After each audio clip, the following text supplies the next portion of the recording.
as part of our plans to expand access to safe water to all the people of the country. I'm here to cut the sword for work to start on the Keta water expansion project.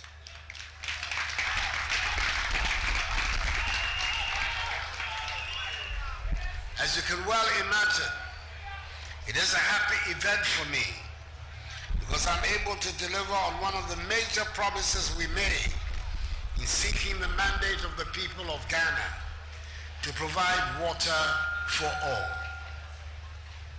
I know that unfortunately, we've had a history of political leaders who have debased sword cuttings and go through the ceremony simply for headlines and to mislead deliberately communities into thinking projects are going to be executed when no arrangements have been made for the funding. I'm very pleased to say that I've been assured by the Minister for Sanitation and Water Resources, the dynamic Honorable Cecilia Dapa, that the work on the Keta water expansion project will start shortly and proceed rapidly as funding has been fully secured for it.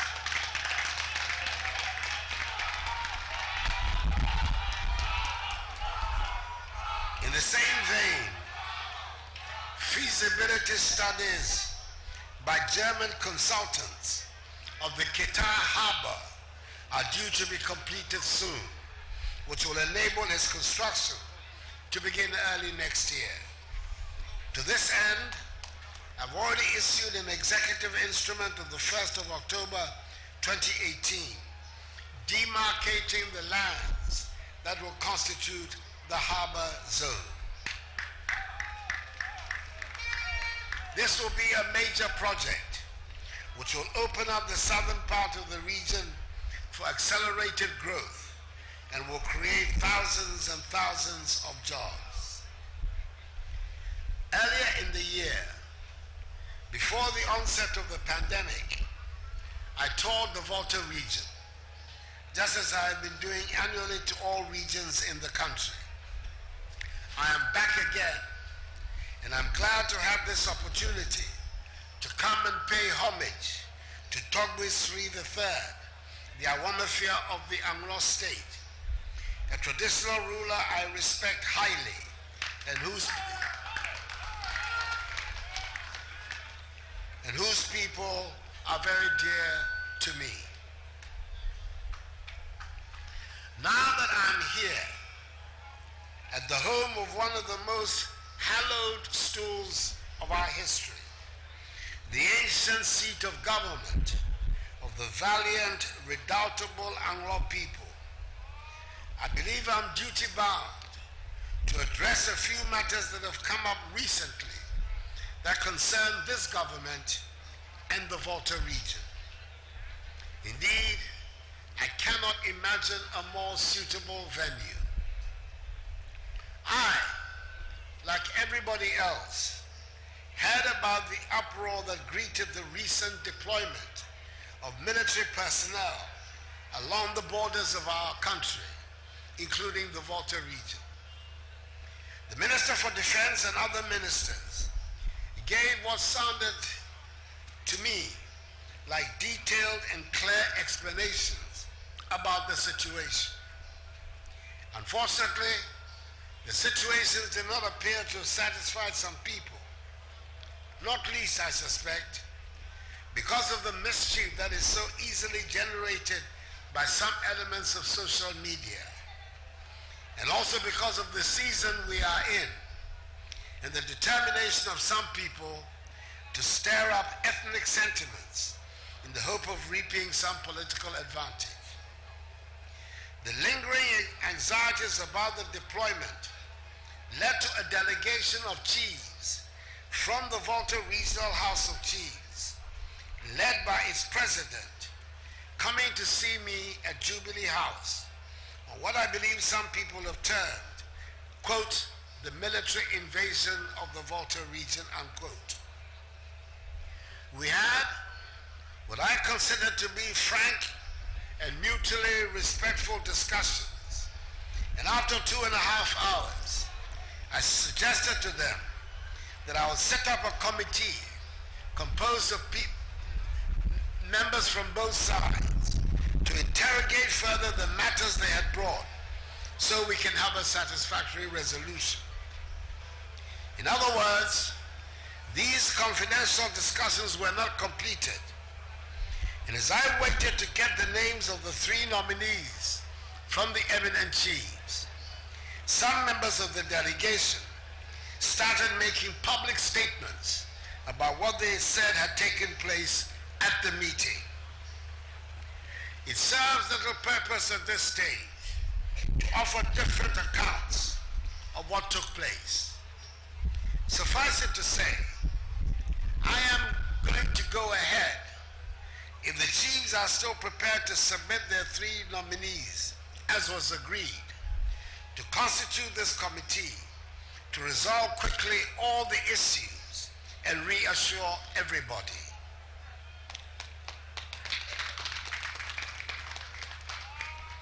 Hopefully, this will allow us to deal with the matter of the border post at Leklebi-Kame, which provoked such controversy, and the incidents in the town of Honuta, which gave birth to the allegations of military harassment.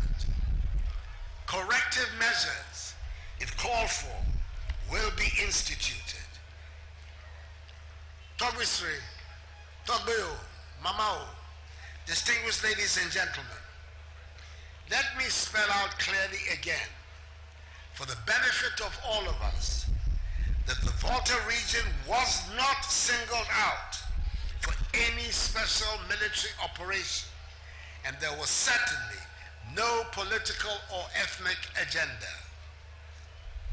We live in a difficult neighborhood where terrorist activities have become everyday matters for many countries in the region, especially, regrettably, in our immediate northern neighbor of Burkina Faso.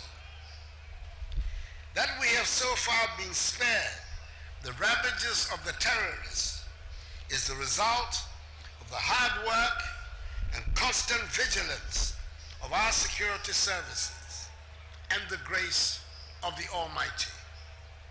But we have to be on constant alert, and if and when we have reason to tighten the security along our borders, it is my responsibility to do so, and we shall do so.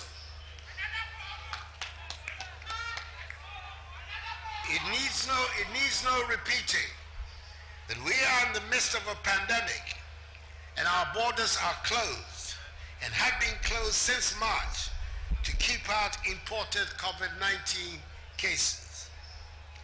Let us not forget that whereas the first COVID cases enter our country through travelers by air, the first cases in the Volta region came from people who entered the country through unapproved land routes not far from here. The deployment of the military personnel along our borders was a nationwide exercise and was done across all our borders and not in the Volta region alone. There are currently 1,000 military personnel deployed along our borders, of which 163 are deployed along the Volta region border. The immigration services often call for military backup when they see the name. This has been labeled, quote, a military invasion of the Volta region. Togbeo, Mamao, Volta region is an integral part of the Republic of Ghana.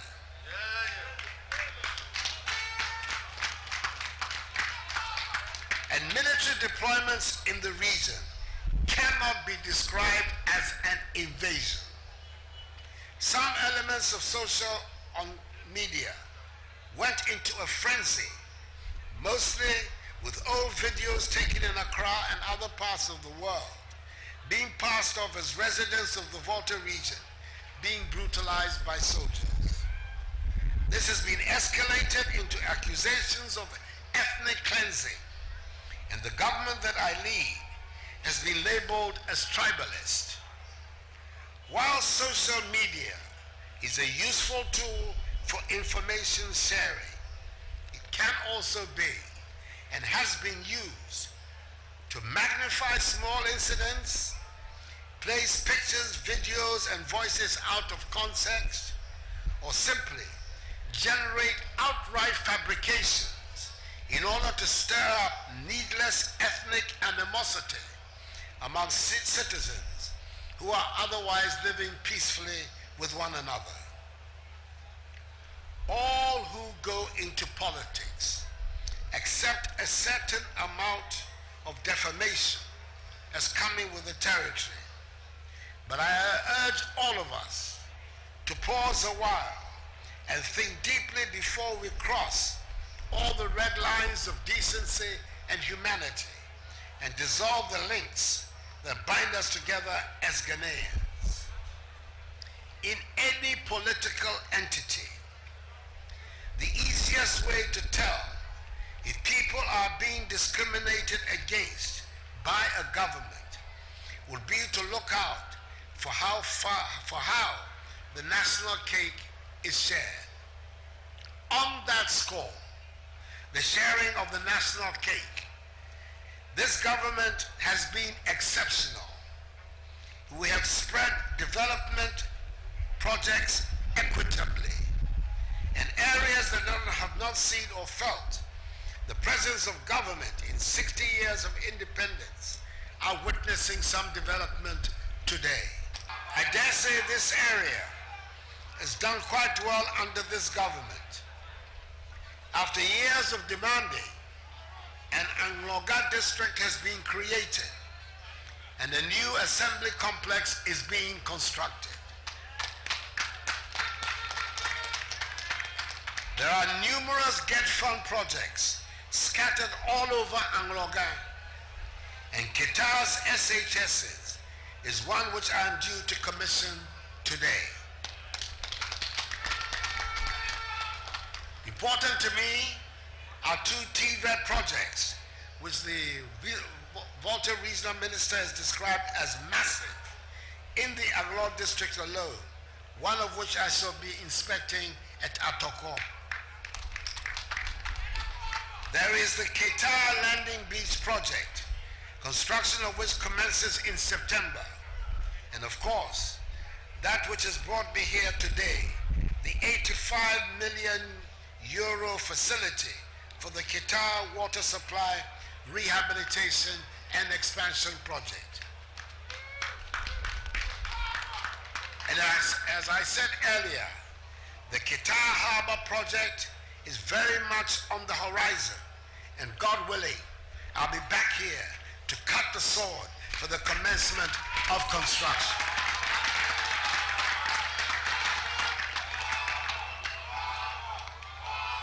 We have not completed our development journey, but surely we are on the right path, and no one can accuse this government of discrimination in the distribution of the national cake. I lead a government in which people from this region play critical roles, and I have, in the most sensitive areas of government, people from the region who work with me and advise me on a daily basis. I cite these not to suggest there's anything extraordinary in having these people work with me because they are others or come from the Volta region, but because I've been forced to look deep inside me as a result of the virulent language that has been directed at me personally and at the government I had. Awamafia, Togboyo, Mamao, distinguished ladies and gentlemen, I am a student of history, and I would never forget the sacrifices that were made by our forebears to bring us to present-day Ghana. As our elders say, if you do not know where you're coming from, you will not know where you are going. I stand here on hallowed grounds when it comes to the making of what is the present-day New Patriotic Party that I lead in government. During the darkest days of that party, it was here in this region that it drew its biggest strength. It was here in this region that people were most passionate about the political tradition. It was from here that the first people had to flee into political exile after independence. And it was in this region that many chiefs had to flee into exile, and some died there. Some of the consequences of the chieftaincy scene in the region have still not been properly resolved. It was from this region that people were sent into internal exile. Many people forget that when J.B. Dankwa, the first in the trinity of the Dankwa Domo Buzia political tradition, of which I am currently the proud flag bearer, contested Kwame Nkrumah for the presidency on Ghana becoming a republic in 1960. Dankwa did not win his home constituency in Achimabwakwa, but he won in 2 constituencies. One is right here in Anlo,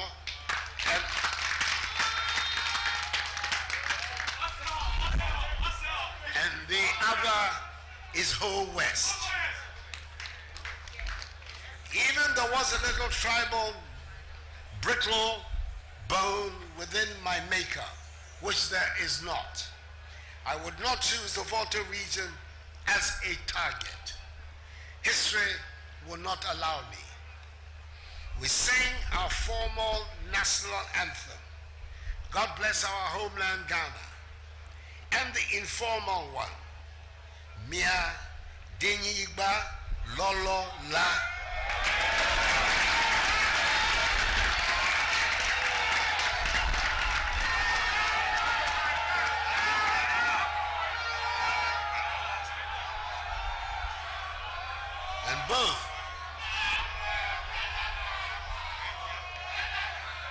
And both were composed by 2 great musical patriots from this region, Philip Beho and Ephraim Amu, Ura Amu. Has anybody bettered them? And who would dare suggest that they are not Ghanaian? My commitment to the Ghana project is total.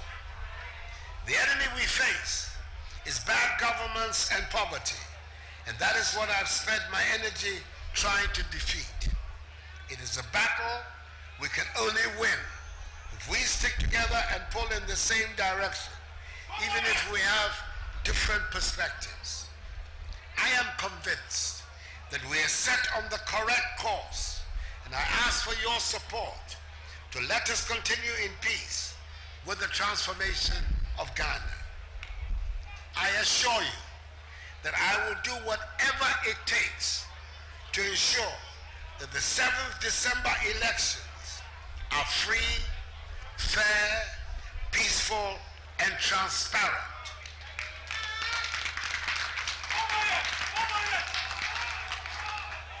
So that the will of the Ghanaian people is made manifest.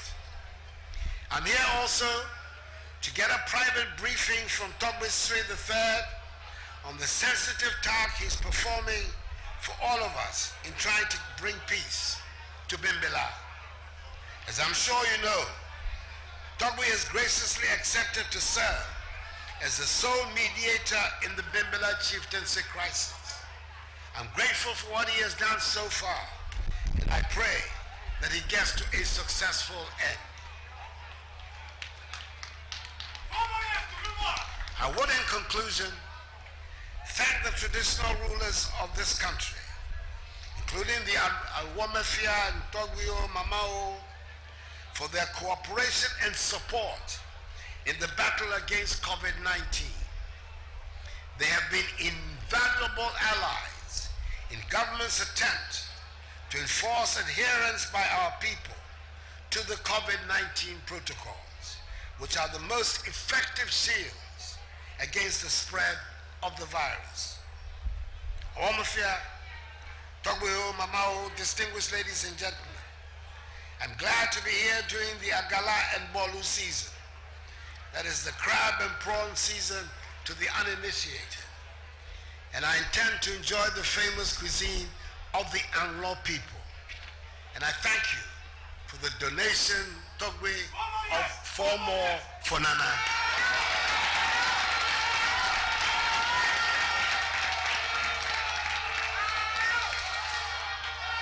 The official reason for my trip, of course, is to perform a most pleasurable duty of cutting the soil for the commencement of work on the Keta water expansion project.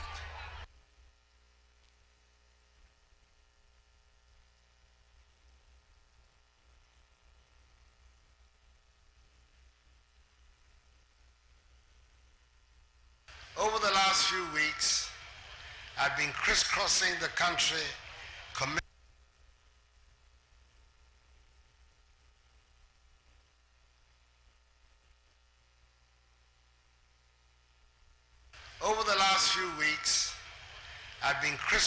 the country commissioning rural water supply projects and cutting the sword for the commencement of construction of other water supply projects in places such as Damango, Yendi, and Tamale. Today is the turn of Keta and its environs. Keta has long held a special place in the heart of administrations of the new patriotic party. You will recollect that it took the government of the second president of the Fourth Republic, His Excellency John Ajekum Kufuor, to complete the Keta Sea Defense Project. Under my administration, construction work for the Keta landing site is due to commence shortly in September, and feasibility studies will be completed by the end of the year for the Keta Harbor, whose construction will commence early next year. So you can understand my joy at this ceremony, and I'm very happy to be here today at Agodomi in South Tongu to cut the sword for work to start on the Keta water supply project. This project is long overdue, considering the difficulties in accessing potable water over the years that have been faced by residents of Keta and surrounding communities. Indeed, the southern part of the region has in recent years experienced rapid population growth, and as a result, the existing water supply system is unable to meet the ever-increasing demand for water. Furthermore, the hydrological conditions of the groundwater in these parts of the region is mostly saline, thus making it difficult to use groundwater as an alternative source of potable water. In recognition of these difficulties, government has decided to provide a befitting water supply system to ensure the reliable supply of potable water to meet the water demands of Keta and its environs for the rapid development of the area and the region. The project involves the rehabilitation and expansion of the existing Keta water treatment plant to restore it to its installed capacity of 7,200 cubic meters per day, and also the construction of a new water treatment facility with a capacity of 35,000 cubic meters per day to meet current and future water requirements of residents up to the year 2030. Government is not relenting in its efforts to guarantee access to water for all Ghanaians, no matter where they may be, a 2016 manifesto commitment of the new patriotic party, which remains a key priority. In order to achieve this, government has secured funding from the Deutsche Bank with an export guarantee, credit guarantee from SACE of Italy of an amount of 85,112,854 euros. Upon completion, the project will, in addition to Agodomi Sugakope, supply potable water to the following communities. And you'll excuse me if I don't pronounce the names rightly, but I'll improve my effort as time goes on.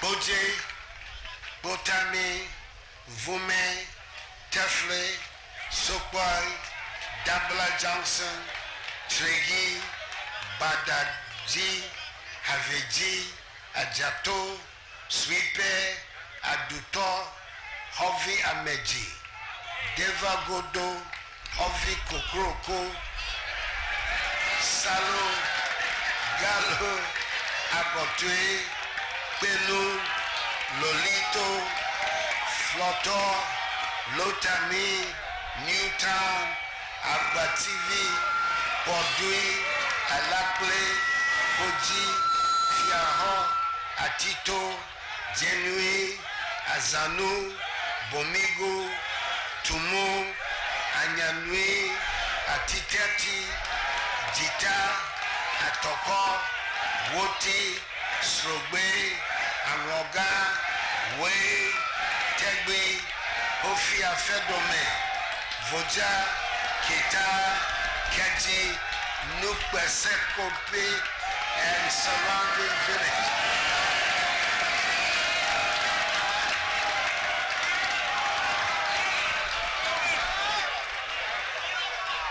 Serving over 422,160 people. I expect that with the availability of potable water in these communities, investors will take advantage of government's flagship programs, such as One District, One Factory, to establish small and medium-scale factories to exploit the natural resources of the area, create employment for the youth, and stimulate the growth and development of the local economy.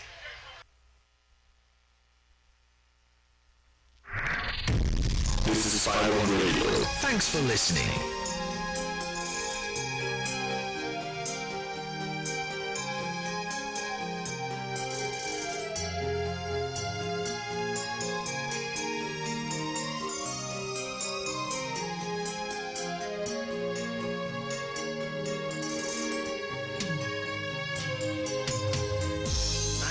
Say, Onyankopon Ebama,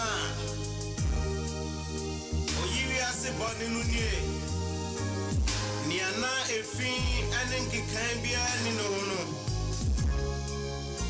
Okum no ma yamboni.